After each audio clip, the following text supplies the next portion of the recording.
यथार्थ मंत्र जो श्वास का आपको दिया गया अधिकारी से प्राप्त हो। यानी कोई भी वस्तु है, कोई भी काम है, मर्यादा से चलता है।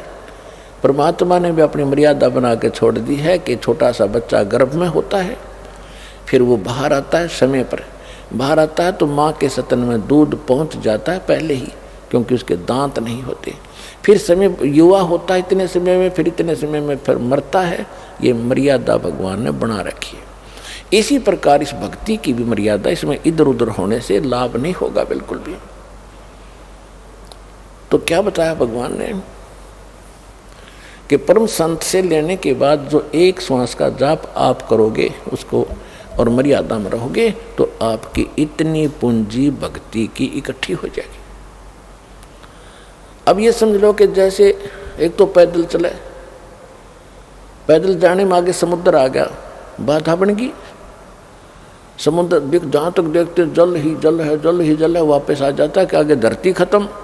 तो इसी प्रकार इन ऋषि महर्षियों ने जो अपनी पैदल यात्राएं की, अपने अभ्यास से जो मंत्र ये करते थे तो त्रिकुटी पर जाकर वापस हो लेते थे कि इसका आगे कुछ है ही नहीं। त्रिकुटी का कोई स्थान है नहीं, इसे अगर बहुत ज़्यादा वस्तु है। तो इस प्रकार जहाज में बैठ कर जावे, समुद्र को भी पार कर जावे, यथा स्थान पर पहुंच जाता है। तो इस प्रकार ये साधना जो दास आपको देगा, ये ऐसी साधना है, ऐसा ये ज्ञान बन जाएगा, इन सब के ऊपर के पार करता हुआ सतलोक आपको जा छोड़ेगा।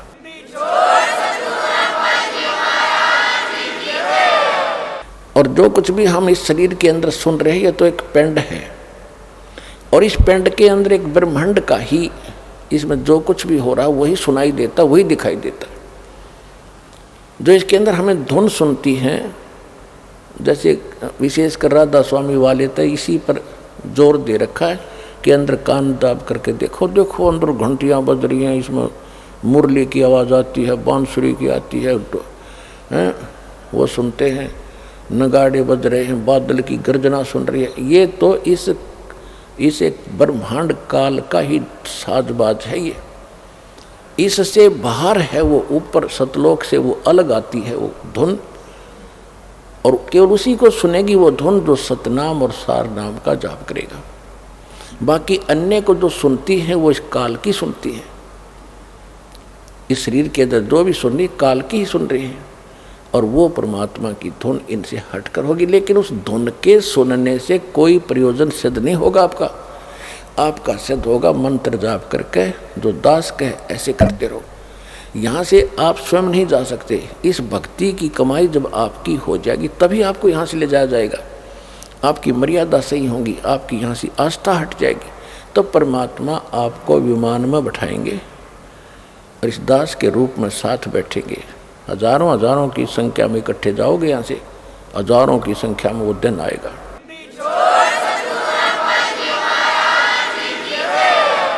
और ऐसे जाओगे जैसे कहीं घूमने फिरने जा रहे हैं, गुरुजी साथ हैं, सत्संग करने जा रहे होंगे, वहाँ सतलोक में जाकर पता लगा तुमने कि हम तो यहाँ आ गए। भाई नीचे ये कवर पड़ा रहेगा, ये कवर जो आज हमने कितना प्यारा लगता है। वैसे तो ये बहुमूल्य है, क्योंकि मनुष्य जीवन आसानी से नहीं मिलता, लेकिन मनुष्य जीवन प्राप्त करके भक्ति नहीं की तो क्या प्राप्त हुआ? ऐसा पशु का, ऐसा मनुष्य का। तो इस मनुष्य शरीर को तो ऐसा समझना, भक्ति करने के बाद इससे हमारा प्रयोजन पूरा हो गया। जैसे अंडे में बच्चा बनता है और बच्चा बनने के बाद बच्चा उड़ जाता है और कवर पड़ा रहता है, तो मूल वस्तु जो बनानी थी वो बच्चा बनना था उस अंडे में, उस अंडे बिना बन नहीं सके था, अंडे के कवर बिना। तो ये तो एक अंडे का कवर है जो अपना है, इसके अंदर ओरिजिनल इस ताकत से, भक्ति से, जैसे पक्षी को, अंडे को मादा पक्षी ऊपर बैठकर उसको ऐसी हीट देती है, अपनी ताकत देती है, जिससे वो बच्चा बन जाता है। और बच्चा बनने के बाद वो फूट जाता है और वो उड़ जाता है, कवर पड़ा रहेगा। तो ये दास समझो, माता समझो, और आप इस शरीर रूपी कवर में बच्चे समझो। इसमें ऐसी भक्ति, ऐसा ज्ञान, ऐसी शक्ति दे देकर आपकी भक्ति इतनी चार्ज हो जाएगी सूक्ष्म शरीर के अंदर, चलते समय ये ऊपर का कवर अंडे का पड़ा रहेगा और वो असली वस्तु सतलोक पहुंच जाएगी, जो इसका प्रयोजन था।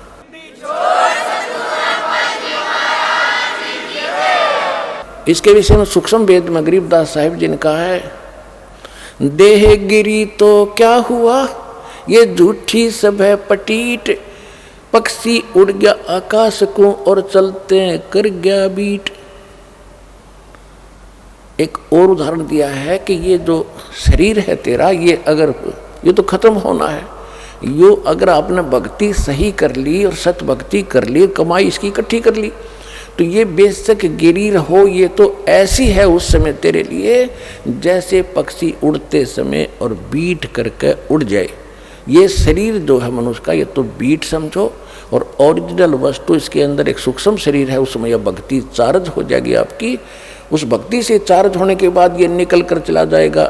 आपको ऐसे समझो कि पक्षी बीट कर जाया कर, यो ऐसा शरीर रह जाएगा, इसकी कोई वैल्यू नहीं फिर। और जब तक ये आपके पास है, आपको उदाहरण दे दिया, अंडे बिना बच्चा नहीं बने, इस शरीर के बिना यो मोक्ष और इसमें चार्जिंग नहीं हो सकती। और जब हमारा काम पूरा हो गया तो ये शरीर छूटेगा, तो छोड़ना पड़ेगा। जब बच्चा अंडे में ना निकलेगा तो अंडे में मरी जाएगा, वो तो खत्म हो जाएगा।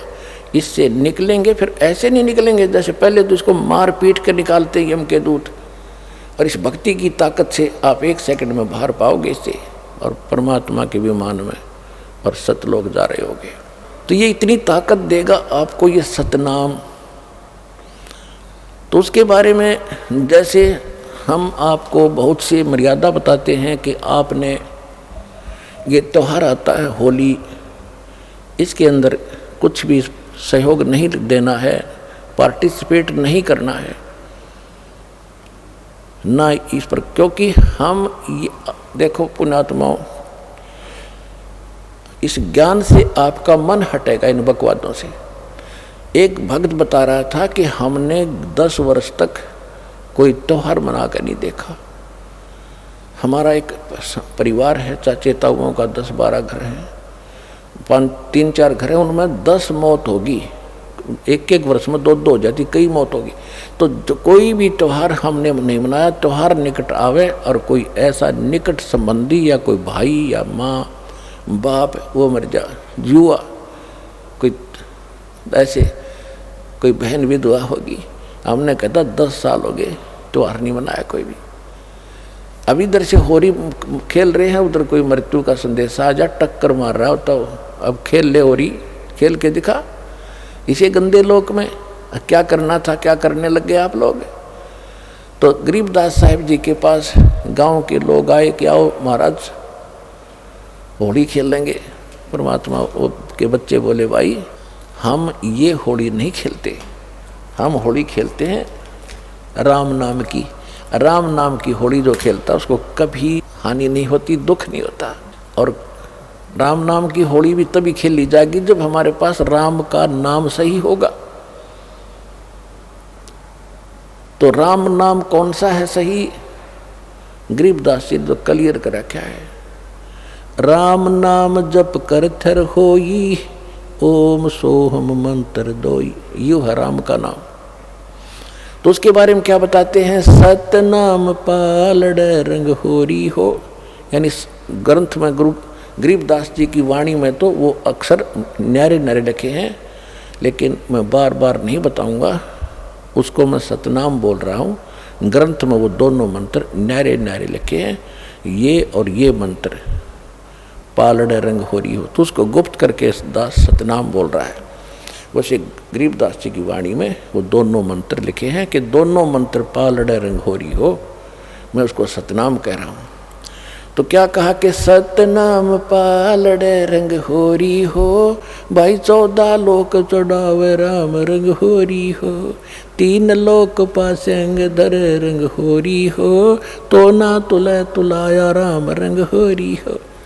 अब इस सतनाम की आप भक्ति करोगे तो आपके घर पर कोई आपत्ति नहीं आओगी, ना कोई अकाल मृत्यु होगी, ना कोई दुख होगा, ना कोई रोग सतावेगा। तो असली होली, असली खुशी तो हम राम नाम के रंग से ही खेल सकते।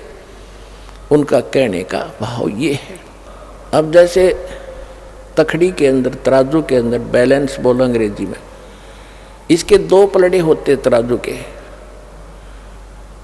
और इसमें एक पासिंग शब्द है, पासिंग शायद अब तो पासंग एजुकेटेड बच्चे हो गए, इनको पता नहीं होगा पासंग किसे कहते हैं।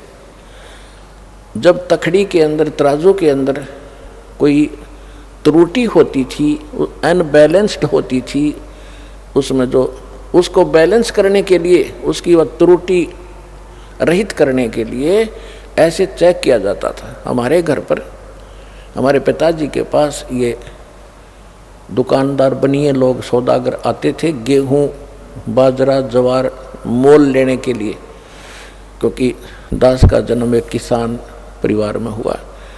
तो हमारे पिताजी कहते थे, सेठ जी पहले अपनी वो तखड़ी चेक करा, इसमें कोई डांडी तो नहीं है, यानी कोई डिफेक्ट तो नहीं है। तो ऐसे करता था।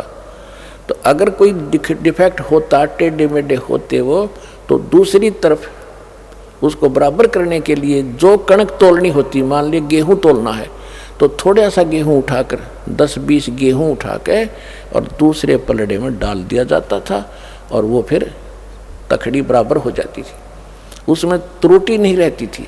तो वो पासिंग जो है वो 4 दाने 20 दाने गेहूं के, वो कोई सौदे में नहीं है। सौदा तो फिर है, वो 10-20 क्विंटल तोला जाएगा गेहूं, वो है सौदा। तो कहने का भाव ये है कि इस परमात्मा का एक सतनाम विधिवत लिया हुआ, जो 2 अक्षर का मंत्र जो है, एक सतनाम कंप्लीट हो जाता है, एक बार बाहर छोड़ो दूसरा अंतर लो, ये हो गया पूरा, बस एक मंत्र ये है। इसको उस तराजू के एक पलड़े में रख दो और यहाँ के 14 लोग चढ़ा दे, शिव जी का लोक, विष्णु का लोक, ब्रह्मा जी का लोक, दुर्गा का लोक, ये और ऊपर के ब्रह्म लोक, और ये जितने भी खेड़े हैं ये, और ऊपर के गोलोक वगैरह, ये ऐसे 14 लोक होते, तला तो ये सारे कहते ये एक साइड में चढ़ा दो। और 3 लोक तो पासंग रख दो, पासंग जिनका कोई सौदे में लिंक नहीं है। वो कौन कौन से 3 लोक? या पृथ्वी, स्वर्ग और पाताल लोक। अब पुण्यात्माओं, क्योंकि आपको ना तो कोई ज्ञान देने वाला मिला अपने को, और ना ही हमें सिद्धार्थ मार्ग का ज्ञान है। जब आप इस ज्ञान से परिचित हो जाओगे तो ये छोटी मोटी जो आप कोई कोठी बंगले, कोई 150 एकड़ जमीन लेकर के अपने आप को धन्य मान बैठे हो, यो अंधेरा हटेगा आपका। अब कोई MLA बन जाता है, कोई सरपंच बन जाता है, बस पूछो मत, न फूला नहीं समाता, सरपंच बन गया, चेयरमैन बन जाता है, MLA बन जाता है, एक मंत्री, प्रधान, मुख्यमंत्री बन जाता छोटे से स्टेट का, तो उसकी खुशी का कोई ठिकाना नहीं होता। ये बच्चों के खिलौने लगेंगे आपको, जैसे बच्चे अनजान खेल रहे हों गुड़िया के साथ। और परमात्मा क्या बताते हैं कि जो धन, जो वस्तु, जो कमाई आप कर रहे हो, वो कितनी कीमत आपके पास इकट्ठी हो रही है। कबीर साहब कहते हैं, कबीर सब जग निर्धना, धनवंता ना कोय, धनवंता सो जानियो, जिस पे राम नाम धन होए। होए परमात्मा कहते हैं सारा संसार निर्धन है, चाहे सारी पृथ्वी का शासक हो और चाहे इंद्र की गद्दी प्राप्त हो, देवताओं का भी राजा हो, मृत्यु के उपरांत उसके पास कुछ नहीं होगा, और आपके पास इतना धन होगा कि आपके लिए ये 3 लोक भी पासिंग होंगे, इनकी यूजलेस, 3 पूरी पृथ्वी भी यूजलेस आपके लिए। आपको ऐसा स्थान, ऐसा धन, ऐसी वस्तु वहां मिलेगी जाकर के।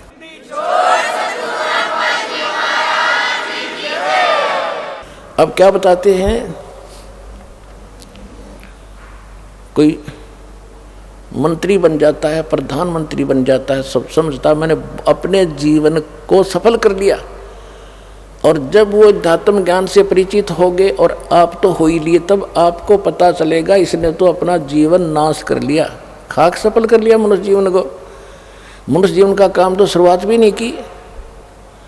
आज कोई पूर्व में कोई अच्छा नेता था, कोई अच्छा कोई संत महात्मा था, और उसका क्या करते हैं, एक मरने के उपरांत एक उसका स्टैच्यू बनाते, मूर्ति उसकी स्थापना कर देते, एक ऊपर छतरी ही बना देते, और वो कहीं गधा बना होगा बिना भक्ति करके, और वहाँ उसके 1 साल में माला डाल रहे, उसकी बड़े गुणगान कर रहे, तो खाक गुणगान है ये।